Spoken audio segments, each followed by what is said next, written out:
आज हम आदर्शवाद, प्रकृतिवाद, प्रयोजनवाद, यथार्थवाद और सामाजिक परिवर्तन और शिक्षा के बारे में अध्ययन करेंगे। पहला है आदर्शवाद और शिक्षा। आदर्शवाद आंग्ल भाषा के आइडियलिज्म शब्द का हिंदी रूपांतरण है। आइडियलिज्म शब्द की उत्पत्ति प्लेटो के विचारवादी सिद्धांत से हुई है। आइडियलिज्म में यल शब्द को केवल उच्चारण की सुविधा के लिए जोड़ा गया है। वैसे ठीक शब्द तो आइडियलिज्म ही है, परंतु शब्द की रूढ़ प्रकृति को ध्यान में रखकर ही आइडियलिज्म किया गया है। दर्शन में आदर्शवाद आदर्शों की व्याख्या तो करता है, किंतु उसका मुख्य विषय आदर्श न होकर विचार है। परिभाषाएं। डॉक्टर एम दत्ता के अनुसार आदर्शवाद वह सिद्धांत है जो अंतिम सत्ता आध्यात्मिक मानता है। हेंडरसन के शब्दों में आदर्शवाद मनुष्य के आध्यात्मिक पक्ष पर बल देता है। इनका विश्वास है कि मनुष्य का सीमित मन असीमित मन से पैदा होता है। ब्रू बेकर के अनुसार आदर्शवादी इस बात का संकेत देते हैं कि संसार को समझने के लिए मन अथवा मस्तिष्क सर्वोपरि है, क्योंकि मन से अधिक किसी और बात को वास्तविक समझना स्वयं मन की कल्पना होगी। व्यक्ति उन्हीं आदर्शों तथा मूल्यों को प्राप्त करके अपने व्यक्तित्व का विकास करता है तथा परम ब्रह्म ईश्वर के साथ साक्षात्कार करता है। आदर्शवाद के अनुसार देश काल में सृष्टि में जो भी घटनाएं घटती हैं वह आध्यात्मिक सत्य के कारण ही घटती हैं। जैसे स्वामी विवेकानंद ने पूरे विश्व में आध्यात्मिक गुरु के नाम से जाना जाता है, क्योंकि उन्होंने धर्म के प्रचार प्रसार के लिए कार्य किया था। आदर्शवाद के प्रमुख सिद्धांत।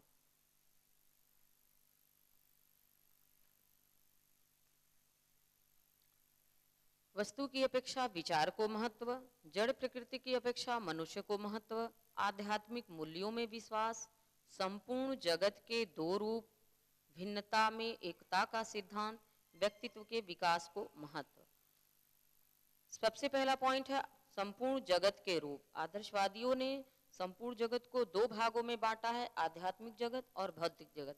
आध्यात्मिक जगत में सत्य क्या है, विचार क्या है, वास्तविकता क्या है, यथार्थ क्या है तथा जो अपरिवर्तनशील एवं स्थायी है, क्योंकि इसका ज्ञान का प्राप्त करने से मन तथा आत्मा का ज्ञान प्राप्त होता है और आध्यात्मिक जगत का ज्ञान प्राप्त करना मानव जीवन का मुख्य लक्ष्य होना चाहिए। भौतिक जगत परिवर्तनशील है, अस्थायी है, जो कभी भी बदल सकती है। दूसरा पॉइंट है वस्तु की अपेक्षा विचार को महत्व। आदर्शवादियों के अनुसार मन तथा आत्मा का ज्ञान केवल विचारों के द्वारा ही प्राप्त किया जा सकता है। उन्होंने भौतिक जगत के पदार्थों तथा वस्तुओं की तुलना में विचार एवं भाव जगत को अधिक महत्वपूर्ण माना है। उनका विश्वास है कि संपूर्ण पदार्थ असत्य है, केवल विचार ही सत्य हैं, सर्वव्यापी हैं, अपरिवर्तनशील हैं और इन्हीं विचारों से संसार के समस्त तत्व निहित होते हैं। तीसरा पॉइंट है जड़ प्रकृति की अपेक्षा मनुष्य को महत्व। आदर्शवाद के अनुयायी जड़ प्रकृति की अपेक्षा मनुष्य को अधिक महत्व देते हैं। इसका कारण यह है कि मनुष्य में विचार तथा अनुभव करने की शक्ति होती है, क्योंकि आदर्शवादी अनुभव जगत को अधिक महत्व देते हैं, इसीलिए अनुभवकर्ता स्वयं और भी अधिक महत्वपूर्ण हो जाता है। मनुष्य विवेक युक्त तथा बुद्धि युक्त प्राणी है, अतः वह अन्य पशुओं की भांति वातावरण का केवल दास ही नहीं बना रहता, अपितु उसमें आवश्यकता अनुसार परिवर्तन भी करता है। इसीलिए मनुष्य को देवत्व का स्थान ग्रहण है।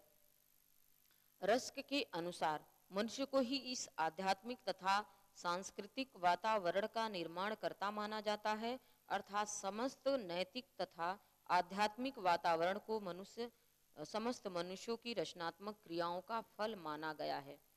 अगला पॉइंट है आध्यात्मिक मूल्यों में विकास।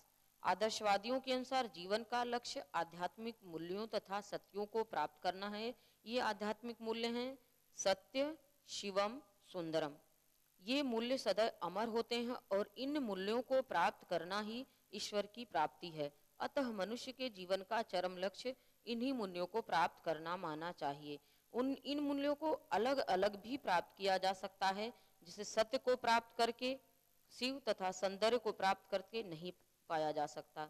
अर्थात इनको ज्ञान इच्छा तथा अनुभव चेष्टा द्वारा अलग अलग प्राप्त किया जा सकता है। जैसे ज्ञान के द्वारा सत्य को, इच्छा के द्वारा सौंदर्य को और चेष्टा के द्वारा शिव को प्राप्त किया जा सकता है। अगला पॉइंट है व्यक्तित्व के विकास को महत्व। व्यक्तित्व के विकास का अर्थ है आध्यात्मिक पूर्णता प्राप्त करना। प्रसिद्ध आदर्शवादी दार्शनिक प्लेटो का मत है कि प्रत्येक व्यक्ति का एक आदर्श व्यक्तित्व होता है जिसको प्राप्त करने के लिए वह निरंतर प्रयत्नशील रहता है।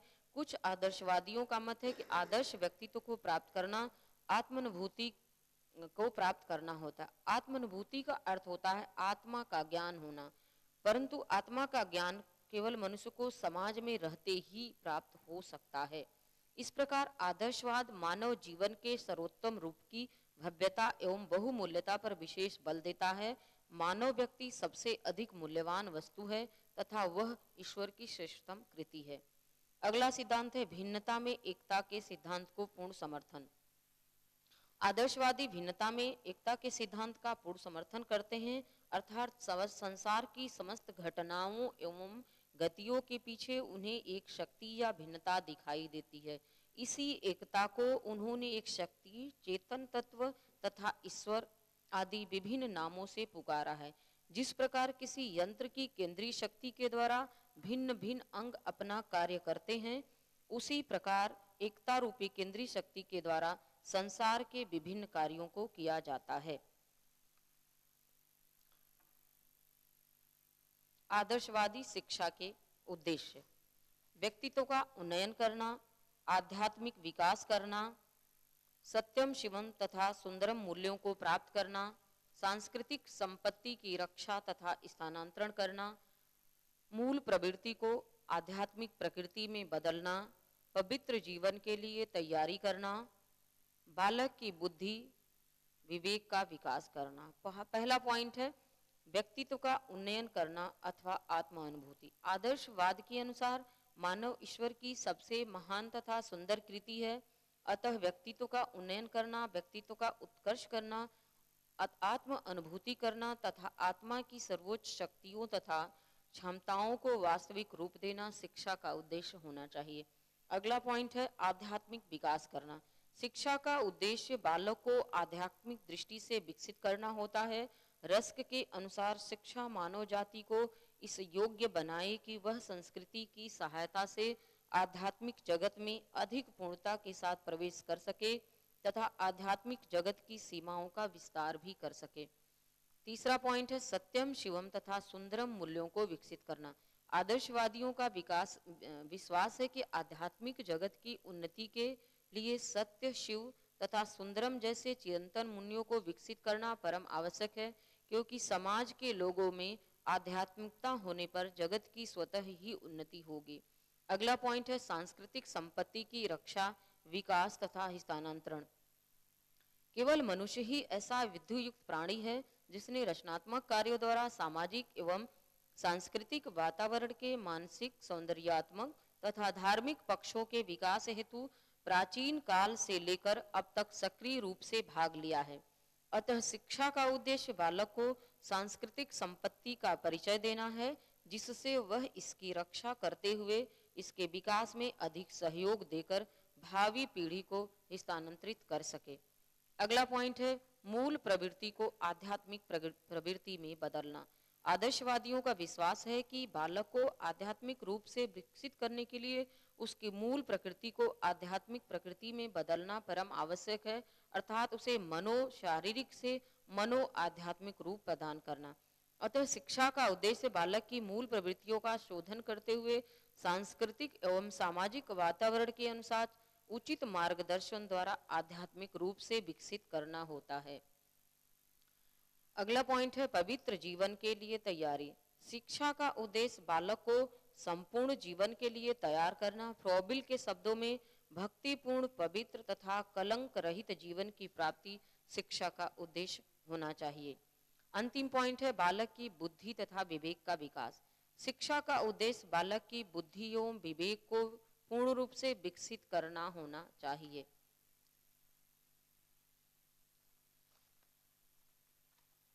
आदर्शवादियों के अनुसार पाठ्यक्रम।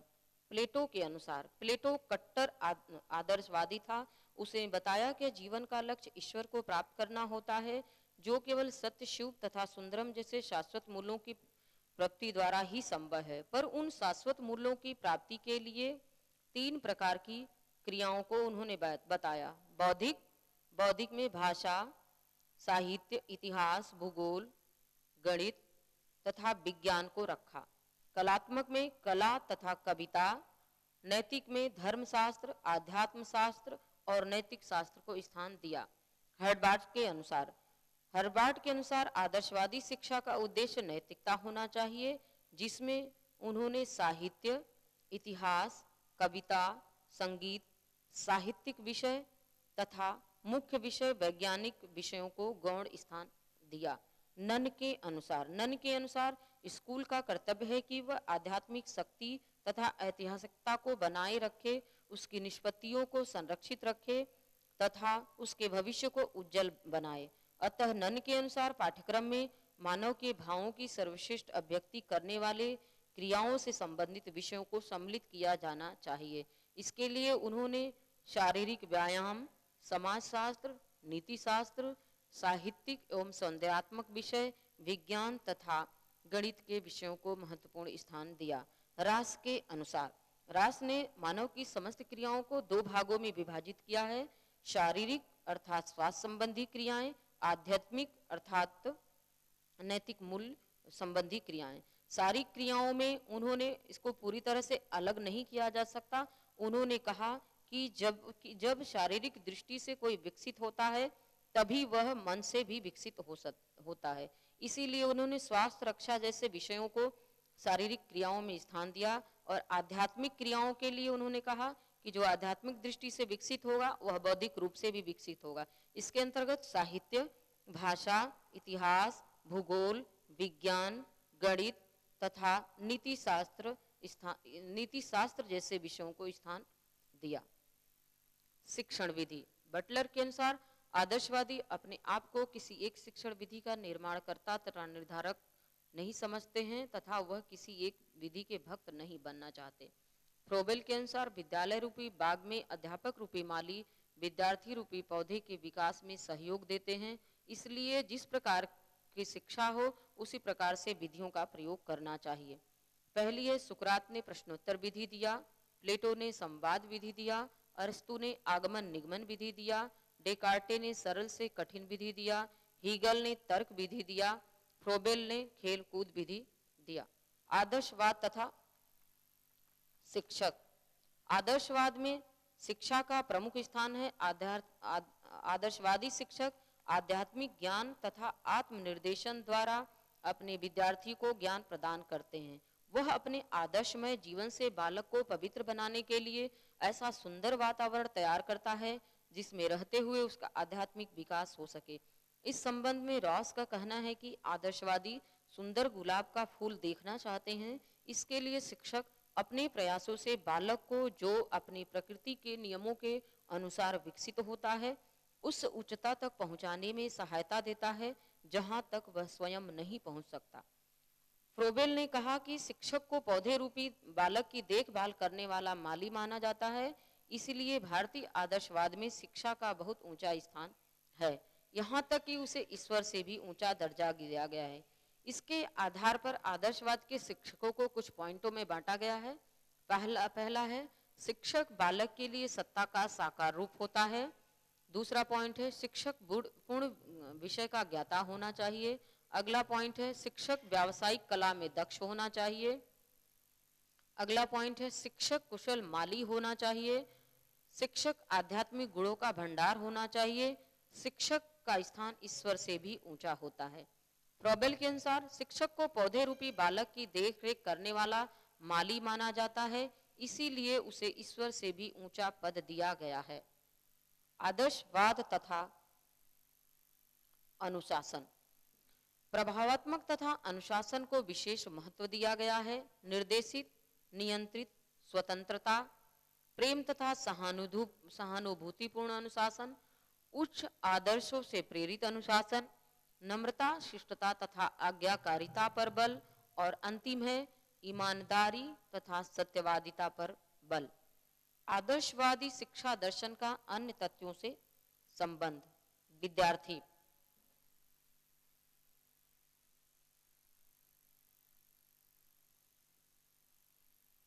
आदर्शवाद के अनुसार विद्यार्थी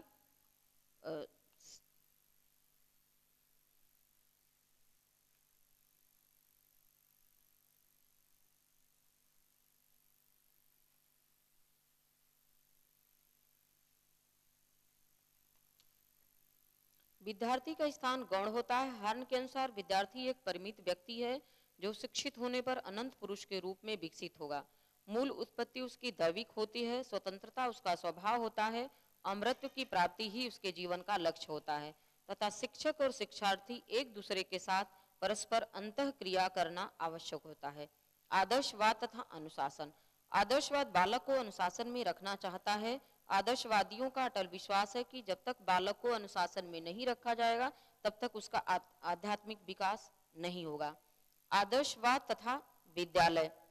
विद्यालय शिक्षा का केंद्र होता है। आदर्शवादियों के अनुसार शिक्षा के केंद्र महत्वपूर्ण स्थान रखते हैं क्योंकि यही बालक बौद्धिक, भावात्मक एवं कलात्मक शिक्षा ग्रहण करता है। अंततः वह अपने आध्यात्मिक स्वरूप को प्राप्त करता है। इसलिए आदर्शवादी शिक्षा व्यवस्था में शिक्षालय साधना के केंद्र भी होते हैं और संभवतः यही कारण है कि प्राचीन आदर्शवादी शिक्षा व्यवस्था में देवालयों को ही शिक्षालय बनाया गया था। विद्यालय शिक्षा के केंद्र को महत्वपूर्ण स्थान मानते हैं। शिक्षालय साधना का केंद्र होता है। समाज उत्थान की दृष्टि से विद्यालयों का निर्माण आवश्यक होता है। उपवन रूप में मानवीय क्रियाओं का आदर्श रूप होता है।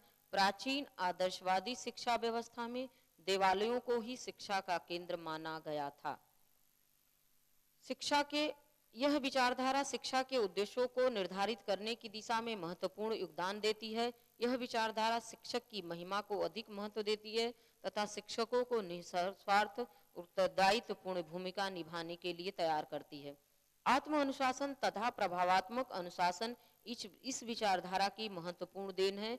बालक शिक्षक के आचरणों से प्रभावित होकर अनुशासन करता है तथा अपने जीवन में व्यवहार करता है।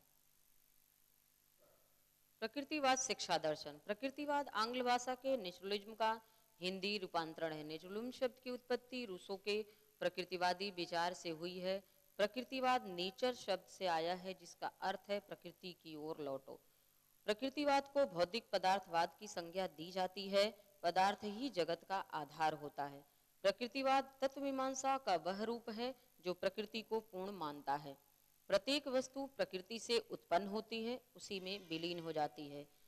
किसी भी स्थान और समय में घटने वाली घटनाएं जो प्रकृति के अनुसार ही होती है।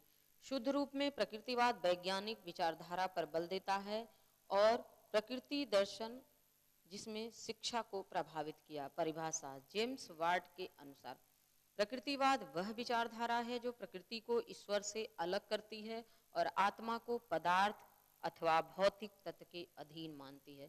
थॉमस और लैंग के अनुसार प्रकृतिवाद आदर्शवाद के विपरीत मन को पदार्थ के अधीन मानता है और विश्वास करता है कि असीमित वास्तविकता भौतिक है, आध्यात्मिक नहीं।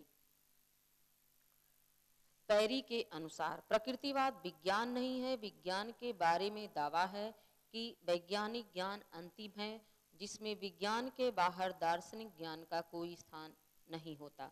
प्रकृतिवाद के रूप, पहला है परमाणुवादी प्रकृतिवाद, दूसरा है शक्तिवाद तथा वैज्ञानिक प्रकृतिवाद, तीसरा है जैविक या प्राणीशास्त्रीय प्रकृतिवाद, चौथा है यंत्रवादी प्रकृतिवाद, पांचवा है ऐतिहासिक तथा भौतिकवादी प्रकृतिवाद, छठवां है मानवतावादी प्रकृतिवाद, सातवां है रूमानी प्रकृतिवाद। पहला है परमाणुवादी प्रकृतिवाद। जगत की अंतिम इकाई परमाणु होती है। परमाणु द्रव्य का वह लघुत्तम रूप है जिसे विभाजित नहीं किया जा सकता। परमाणु अविभाज्य तथा अनश्वर है। दृश्य जगत परमाणुओं के विविध संयोगों का प्रतिफल है। दूसरा है शक्तिवाद या वैज्ञानिक प्रकृतिवाद। परमाणु की असफलता ने शक्ति को जन्म दिया। शक्तिवाद मनुष्य में स्वतंत्र इच्छा शक्ति को अस्वीकार करता है। शक्तिवाद नियतिवाद को लेकर आगे बढ़ता है। प्रकृति के अपने निश्चित नियम हैं और समस्त मानवीय क्रियाएं इस नियम से बधी हुई है। शक्तिवाद को विज्ञानवाद के नाम से जाना जाता है। तीसरा पॉइंट है जैविक प्राणिशास्त्री प्रकृतिवाद। यह डार्विन द्वारा प्रतिपादित विकासवाद सिद्धांत पर आधारित है। जीवन के लिए संघर्ष तथा अस्तित्व इस वाद के प्रमुख आधार हैं। अन्य प्राणियों के समान मनुष्य भी प्रकृति के हाथों का एक खिलौना होता है। यंत्रवादी प्रकृतिवाद। संपूर्ण जगत एक महान यंत्र है। भौतिक जगत, जीव जगत तथा मानव जगत एक महान यंत्र है। भौतिक जगत, जीव जगत तथा मानव जगत की व्याख्या विज्ञान के माध्यम से की जा सकती है और यह जगत एक घटना मात्र है। ऐतिहासिक तथा भौतिकवादी प्रकृतिवाद। इसके प्रमुख व्याख्याकार मार्क्स तथा एंजल हैं। यंत्रवाद के समान यह संप्रदाय विज्ञान को सर्वोच्च महत्व प्रदान करता है। यह जगत विकास की निरंतर प्रक्रिया है। मानवतावादी प्रकृतिवाद। मानवतावादी प्रकृतिवाद मनुष्य से परे किसी अन्य शक्ति में विश्वास नहीं रखता। उनका मानना है कि मनुष्य के द्वारा ही समाज का विकास होता है। अंतिम पॉइंट है रूमानी प्रकृतिवाद। इसके व्याख्याकार रूस तथा नील टैगोर हैं। दार्शनिक दृष्टि से यह संप्रदाय आदर्शवाद के निकट है। प्रकृतिवाद के प्रमुख सिद्धांत। संसार एक महान यंत्र है। मनुष्य भी इस महान यंत्र का एक भाग है। जीवन प्राण विहीन पदार्थ से विकसित होता है तथा भौतिक एवं रासायनिक प्रभावों का समूह है। मनुष्य की समस्त शक्तियां उसकी प्रकृति के अनुसार सीमित हैं। यह अपनी जन्मजात शक्तियों तथा मूल प्रवृत्तियों के सिवाय कुछ और नहीं है। मनुष्य अपनी प्रकृति के अनुसार पृथ्वी का उच्चतम पशु है। अतः उसके जीवन का सार पाशविकता है, न कि आध्यात्मिकता। वर्तमान जीवन वास्तविक जीवन है। इसके पश्चात अन्य कोई जीवन अथवा दूसरी दुनिया नहीं है। अतः मनुष्य को अपने वर्तमान को सुखी बनाना चाहिए। वास्तविकता केवल बाह्य प्रकृति है। केवल प्रत्येक वस्तु प्रकृति से उत्पन्न होती है तथा इसी में विलीन हो जाती है, परंतु प्रकृति के बाह्य नियम कभी बदलते नहीं। अपरिवर्तनीय प्राकृतिक नियम संसार की समस्त घटनाओं को स्पष्ट करते हैं। वास्तविकता की सच्ची व्याख्या प्राकृतिक विज्ञानों द्वारा हो सकती है। मनुष्य के सांसारिक जीवन की भौतिक दशाओं में क्रांतिकारी परिवर्तन लाने का श्रेय मशीनों के आविष्कारों को दिया जाता है। अतः प्राकृतिक विज्ञानों का ज्ञान प्राप्त करना परम आवश्यक है। अंतिम सत्ता भौतिक तत्व है। ईश्वर, आत्मा, मन, परलोक, इच्छा की स्वतंत्रता, नैतिक प्रवृत्तियां, प्रार्थना तथा अमानवीय चमत्कार सब भ्रम है। अतः आदर्शवादी ईश्वर में विश्वास करते हैं और प्रकृति में उसकी झलक देखते हैं। प्रकृतिवाद शिक्षा की विशेषताएं। पहला पॉइंट है प्रकृति की ओर लौटो, पुस्तकी ज्ञान का विरोध, प्रगतिवादी शिक्षा का द्योतक, निषेधात्मक शिक्षा का समर्थन। यह शिक्षा बालक की केंद्रीय शक्ति का समर्थक है। यह बालक की स्वतंत्रता को पूर्ण रूप से स्वीकार करता है। यह इंद्रियों के प्रशिक्षण पर बल देता है। पहला पॉइंट है प्रकृति की ओर लौटो। प्रकृतिवाद का नारा प्रकृतिवाद की सबसे बड़ी विशेषता है। सामाजिक संस्थाओं को रूसो ने दूषित माना और यह प्रतिपादित किया कि बालकों का नैसर्गिक विकास होना चाहिए जो उसे प्रकृति से प्राप्त होगी। समाज एवं शहरी जीवन पर कटाक्ष करते हुए उन्होंने मानव जाति को कब्रिस्तान कहा और कहा कि सभ्यता प्रदत्त जीवन की कठिनाइयों पर व्यंग करते हुए कहा कि मनुष्य शांति से मर भी नहीं सकता और दार्शनिक उसको अपने सिद्धांतों से, चिकित्सक अपने उपचार से, धार्मिक लोग अपने उपदेशों से मनुष्य के हृदय का अवलंब कर देते हैं और उसे मृत्यु का स्वागत करने से विमुख करते हैं। इस प्रकार यह ध्वनित होता है कि प्राकृतिक जीवन में प्रकृति द्वारा दी गई शिक्षा ही महत्वपूर्ण है। पुस्तकी ज्ञान का विरोध। प्रकृतिवाद पुस्तकी ज्ञान का विरोध करता है और प्रकृति को ही पुस्तक के रूप में मानता है, क्योंकि आवश्यक सभी ज्ञान प्राकृतिक अनुभव में अंकित है। अर्थात पुस्तकी ज्ञान की अपेक्षा वास्तविक अनुभव अधिक मूल्यवान है। यहाँ स्मरणीय है कि रूसो के काल में शिक्षा के अंतर्गत ग्रीक लैटिन की पुस्तकों को रटना महत्वपूर्ण था, अतः पुस्तकीय ज्ञान का उन्होंने विरोध किया। प्रगतिशीलता। प्रकृतिवाद विचारवादी प्रगतिवादी शिक्षा का समर्थन करता है कि उस शिक्षा को बाल केंद्रित एवं उसमें वैज्ञानिक विचारों का समावेश तथा सीखने के सिद्धांतों का समावेश है। यह दर्शाता है कि प्रकृतिवाद ने शिक्षा को आदर्श के रूढ़िगत ढांचे से बाहर निकाला। इस प्रकार यह शिक्षा पद्धति को प्रगतिशील रूप प्रदान करता है। प्रकृतिवाद निषेधात्मक शिक्षा का समर्थन करती है, जिसका अर्थ है कि बालक को गुणों की शिक्षा नहीं दी जानी चाहिए, क्योंकि यह प्रकृति के विरुद्ध है। वास्तविकता है कि यह समाज द्वारा समझे जाने वाले गुण जो हैं वो वास्तव में दुर्गुण होते हैं और लोग उन्हीं को पूजते हैं। रूसो ने इस पर प्रतिक्रिया व्यक्त करते हुए कहा डाला कि प्रचलित परंपरा के विरुद्ध जो भी कार्य होगा वह ठीक होगा। ऐसी स्थिति में समाज द्वारा भावात्मक शिक्षा की कल्पना उपयुक्त नहीं है। वह कहता है कि बालक की शिक्षा विशुद्ध रूप से निषेधात्मक होनी चाहिए। इसमें सत्य और सद्गुण का शिक्षण बिल्कुल सम्मिलित न होकर बालक के हृदय को अवगुणों से तथा मन को त्रुटि से बचाना निहित होता है। अगला पॉइंट है, यह शिक्षा बाल केंद्रित शिक्षा का समर्थन करती है। प्रकृतिवाद मानता है कि बालक को उसी के अनुसार केंद्र में रखकर शिक्षा दी जाए, जबकि आदर्शवादी विचारों के अनुसार शिक्षा तथा उद्देश्य पाठ्यक्रम केंद्रित होती थी। बालक को लघु प्रौढ़ समझा जाता था। प्रकृतिवाद विचारों को व्यक्त करते हुए मुनरो ने कहा है कि शिक्षा अपना उद्देश्य, अपना प्रणाली एवं साधन बालक के जीवन एवं उसके अनुभवों में प्राप्त करती है। यह विचारधारा बालक की स्वतंत्रता को बहुत अधिक महत्व प्रदान करती है, क्योंकि इसके स्वाभाविक विकास को रोक देते हैं। इनकी मान्यता है कि बालक को उनकी रुचियों, उनके आवश्यकताओं के अनुसार नैसर्गिक रूप से शिक्षा दी जानी चाहिए। इस संबंध में कमेनियस ने लिखा है कि प्रकृति ठीक समय पर कार्य करती है। प्रकृतिवादियों का मानना है कि बालक जन्म से अच्छा होता है और यदि उससे भय और घृणा की सब बातों को दूर कर दिया जाए तो वह अच्छा ही रहेगा। प्रकृतिवाद का महत्व।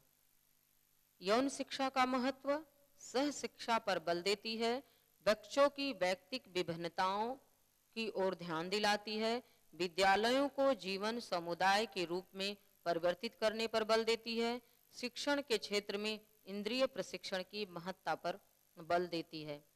प्रकृतिवाद तथा शिक्षा।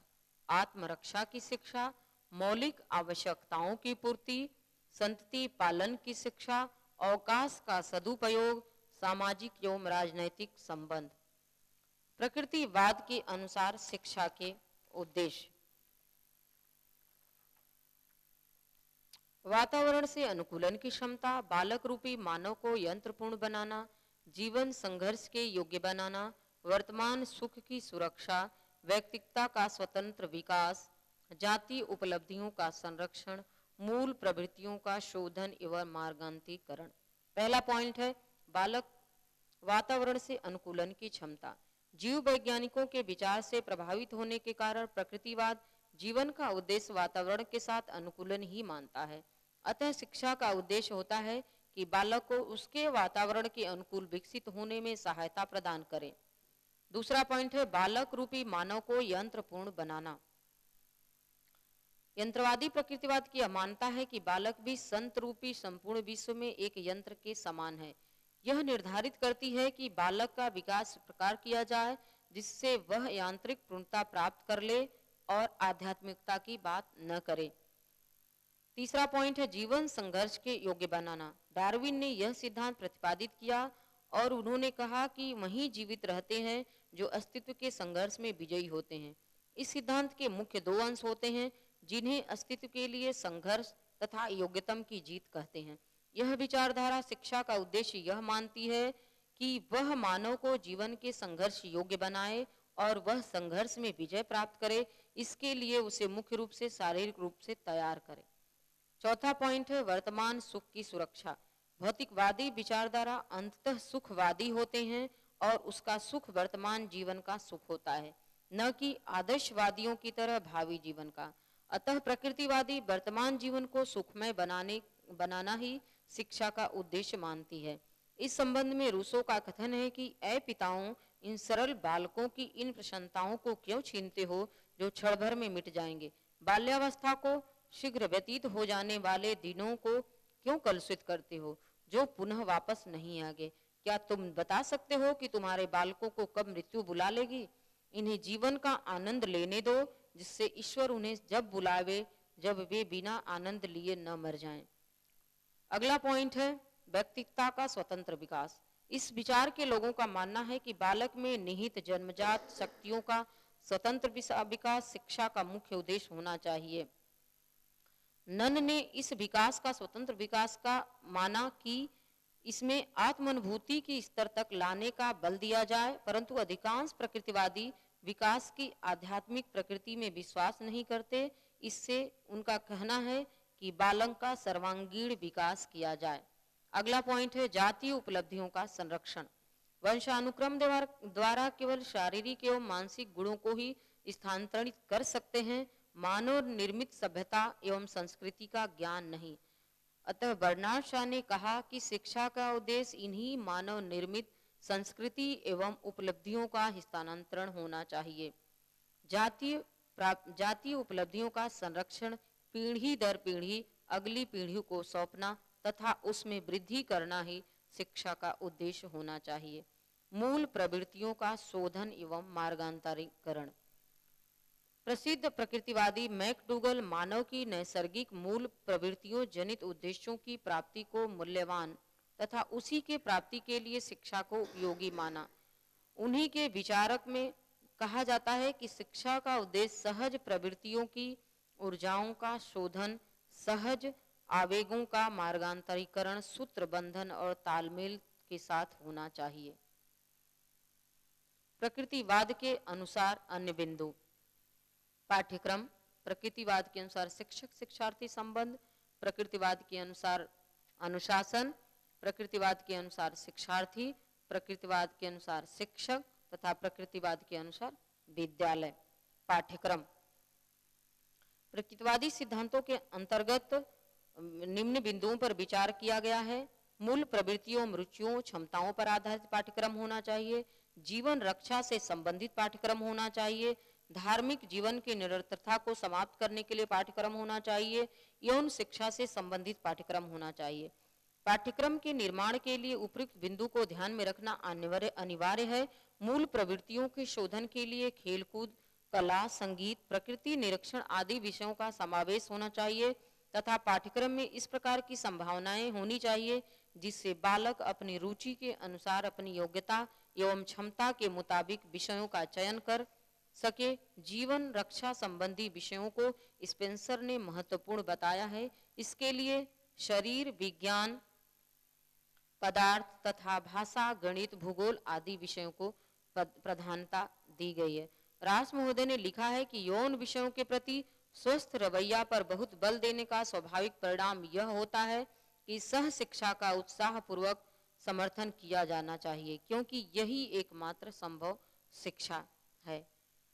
प्रकृतिवाद तथा शिक्षण विधि। उन्होंने नई नई शिक्षण विधियों का प्रतिपादन किया जो मनोवैज्ञानिक विधियों पर आधारित है। खेल विधि प्रकृतिवाद की सबसे प्रमुख विधि है। करके सीखना, अनुभव द्वारा सीखना, स्काउटिंग विधि, भ्रमण विधि, डाल्टन पद्धति, मॉन्टेसरी पद्धति, ह्यूरिस्टिक पद्धति और प्रोजेक्ट पद्धति। प्रकृतिवाद तथा शिक्षक। प्रकृतिवादी शिक्षा व्यवस्था में शिक्षक को अनावश्यक माना गया है। अध्यापक को चाहिए कि वह बालकों के कार्यों में हस्तक्षेप न करे, वह केवल पथ प्रदर्शन कर सकता है। कुछ प्रकृतिवादी तो मार्गदर्शक की भी आवश्यकता नहीं समझते। प्रकृतिवादी शिक्षक की भूमिका वातावरण तैयार करने वालों के रूप में है, इसलिए उसमें व्यक्तिक, सामाजिक, मनोवैज्ञानिक तथा मानवीय गुण होने चाहिए जिससे वह बालकों की क्षमता, रुचियों, स्वभाव और आवश्यकताओं को अच्छी प्रकार जान सके। शिक्षक को चाहिए कि वह बालक के लिए सहायक एवं मित्र की तरह रहे। नियमों को बालक पर लादना नहीं चाहिए। इस प्रकार अपना बड़प्पन पूरी तरह छोड़कर शिक्षक बालकों के उसके लिहाज से बात करे तथा शिक्षक को इस बात से संतुष्ट रहना चाहिए कि बच्चे उसे अपने बराबर कार समझें और वह अपने लिए कुछ पाने के बजाय स्वयं को उठाता रहे। प्रकृतिवाद एवं बालक। प्रकृतिवाद में बालक को महत्वपूर्ण माना गया है क्योंकि बालक ईश्वर की सबसे प्रकृत कृति है। प्रकृति के सृष्टा के यहाँ से जो वस्तु आती है वह पवित्र ही रहती है, परंतु मनुष्य के हाथों में आकर उसका पतन हो जाता है। अतः बालक को बालक रहने देना चाहिए। इसी आधार पर प्रकृतिवादी बाल केंद्रित शिक्षा को समर्थन करते हैं। प्रकृतिवाद और अनुशासन। अनुशासन के आधार पर प्रकृतिवाद प्राकृतिक के आधार पर अनुशासन का सिद्धांत प्रतिपादित किया। उनका मानना है कि प्रकृति के विरुद्ध दुष्कर्म करने पर प्रकृति ही व्यक्ति को दंडित करती है। हर्बर्ट स्पेंसर ने प्रकृतिवादी अनुशासन के लिए विचार इस शब्दों में व्यक्त किया: जब बालक गिरता है एवं मेज से उसका सर टकराता है, उसको कष्ट होता है। इस कष्ट की स्मृति ही उसे सावधान बना देती है। इस प्रकार के अनुभव बराबर होने से बालक चलने फिरने की सही पद्धति में अनुशासित हो जाता है। इसके आधार पर उन्होंने मुख्य बिंदुओं में अनुशासन को बताया। रूसो को बाह्य हस्तक्षेप का विरोध, शारीरिक दंड अन्यायपूर्ण, प्रकृति सबसे बड़ी अनुशासन, स्वतंत्र अनुशासन, प्रकृति ही सबसे बड़ा अनुशासन सिखाती है। विद्यालय। विद्यालय की प्रकृतिवाद में कोई आवश्यकता नहीं है क्योंकि प्रकृति ही सबसे बड़ी विद्यालय होती है।